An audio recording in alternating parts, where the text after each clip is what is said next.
Hi friends, நம்ம இயற்கையாக கிடைக்கக்கூடிய பொருட்களை வச்சு நம்ம முடியை நல்லா ஷைனிங்காக பண்ணணும். அது மட்டும் இல்லாமல் முடி ஹேர் ஃபால் இல்லாமல் முடி வெடித்த மாதிரி கீழே இருக்கிறதுக்கு அதை நம்ம வீட்டிலே சரி பண்ணணும் அப்படின்னு நினச்சிங்கன்னா நீங்கள் இந்த மாதிரி முறையில் ஃபாலோ பண்ணி பாருங்கள். நான் பண்ணி பார்த்தேன், எனக்கு நல்ல ரிசல்ட்டு கிடச்சிச்சு. உங்களுக்கும் நீங்கள் பிடிச்சிருந்தா இதை ட்ரை பண்ணி பாருங்கள். எப்பயுமே நம்ம இயற்கையான வழியில் போகும்போது நம்மளுக்கு கொஞ்சம் லேட்டாகி நம்மளுக்கு ரிசல்ட்டு கிடைக்கும். ஆனால் நல்ல பலன் கொடுக்கும். உங்களுக்கு அதுக்கு என்னெல்லாம் தேவையான பொருட்கள், அது எந்த மாதிரி முறையில் நம்ம பயன்படுத்தலாம், யாரெல்லாம் பயன்படுத்தலாம் எப்படிங்கிறத நம்ம பார்ப்போம். நான் இதுக்கு எடுத்துக்கிட்டது 2 பொருள்: தண்ணி, செம்பருத்தி பூ மட்டும்தான். செம்பருத்தி பூவு மட்டும் இல்லை, எதுவுமே நீங்கள் யூஸ் பண்ணும்போது அதை கழுவி எடுத்துக்குங்க. ஏன்னா அதில் பூச்செல்லாம் இருக்கும்போது அந்த இலையிலலாம் ஒரு மாதிரி பூச்சி வெள்ளை கலர் இருக்கும். அந்த மாதிரி நம்ம சூடு பண்ணும்போது நம்ம தலைக்கு அரிப்பு ஏற்படும். அதனால் நீங்கள் எப்பயுமே கழுவி எடுத்துக்குங்க.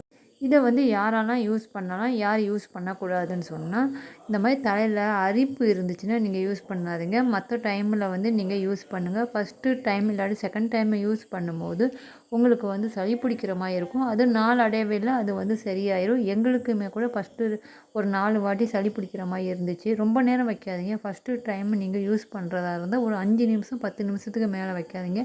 அப்புறமேட்டுக்கு ஒரு 4 வாட்டி 5 வாட்டி யூஸ் பண்ண பின்னாடி நீங்கள் ஒரு 1/4 மணி நேரம் 1/2 மணி நேரம் வச்சுக்கலாம். நான் அந்த மாதிரி முறையில் தான் ஃபாலோ பண்ணேன். ஏன்னா சில பேர்த்துக்கு செட் ஆகும், சில பேர்த்துக்கு சளி பிடிக்கும். நீங்கள் இது ஒரு 5 நிமிஷம் ஒரு 7 நிமிஷம் நீங்கள் அப்படியே நல்லா கொதிக்க விடுங்க. இது நல்லா கொதித்த உடனே பாருங்கள், கலரு நல்லாவே மாறி வந்திருக்கு. இது இயற்கையாக நம்மளுக்கு கிடைக்கிறனால எந்த ஒரு எஃபெக்ட்டும் கிடையாது. நீங்கள் ட்ரை பண்ணி பாருங்கள். உங்களுக்கு ட்ரை பண்ணி பார்த்துட்டு நல்ல ரிசல்ட் கிடச்சுன்னா எனக்கு மறக்காமல் கமெண்ட் பண்ணுங்கள். ஒரு வாட்டி யூஸ் பண்ணும்போதே நம்ம தலையில் கையை வச்சு பார்க்கும்போது நம்ம முடியல அது ஒரு ஃபீல் நல்லாயிருக்கும். அந்த மாதிரி ட்ரை பண்ணி பாருங்கள். நான் முடிக்கின்னு சொல்லிட்டு அவ்வளோ பெருசாக ஒன்றும் எடுத்துக்கிறதில்ல. எப்போ எனக்கு பூ கிடைக்கிது அந்த மாதிரி டைமில் நான் யூஸ் பண்ணுவேன். அது கிடைக்காட்டி அதை விட்ருவேன். வேறு எது ஹேர் பேக்கெல்லாம் நான் யூஸ் பண்ண ஆரம்பிப்பேன். இப்போ பாருங்கள், நல்லா ஸ்ப்ரே பண்ணிக்கலாம். ஸ்ப்ரே இல்லை என்கிட்ட இந்த மாதிரி பாட்டில் இல்லை அப்படின்னா நல்லா கையில் வச்சு நல்லா தடவிட்டு நல்லா முடி வேருக்கு பண்ணுற மாதிரி நீங்கள் நல்லா தேய்ங்க. அழுத்தி தேய்க்காதீங்க, லைட்டாக தேய்ங்க. முடி வேருக்கு மட்டும் இல்லை, நீங்கள் தலைமுடி ஃபுல்லுமே நீங்கள் அப்ளை பண்ணுங்கள். அப்போ பார்க்க தான் ஒரே மாதிரி இருக்கும்.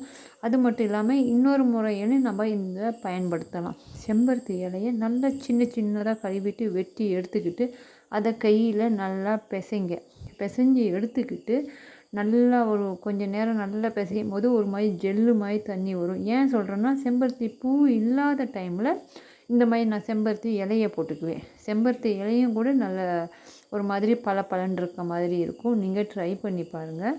சில பேர்த்துக்கு செம்பருத்தி பூவும் செம்பருத்தி இலையும் ஒரிஜினலாக கிடைக்காது.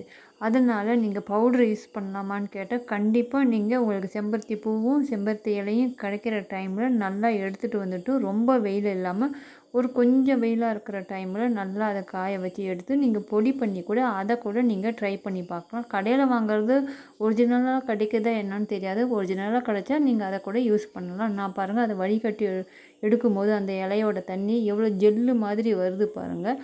அப்படி இல்லாட்டியும் நீங்கள் இந்த மாதிரி இதெல்லாம் மிக்சியில் போட்டு அரைச்சி எடுத்து ஹேர் பேக்காக கூட நீங்கள் யூஸ் பண்ணலாம். இயற்கையான முறையில் நம்ம எப்படி பராமரிக்கிறதுன்னு டவுட் இருந்தால் கண்டிப்பாக கமெண்ட் பண்ணுங்கள். உங்களுக்கு நான் உடனே பதில் சொல்கிறேன். பிடிச்சிருந்தால் லைக் பண்ணுங்கள், ஷேர் பண்ணுங்கள், சப்ஸ்கிரைப் பண்ணுங்கள்.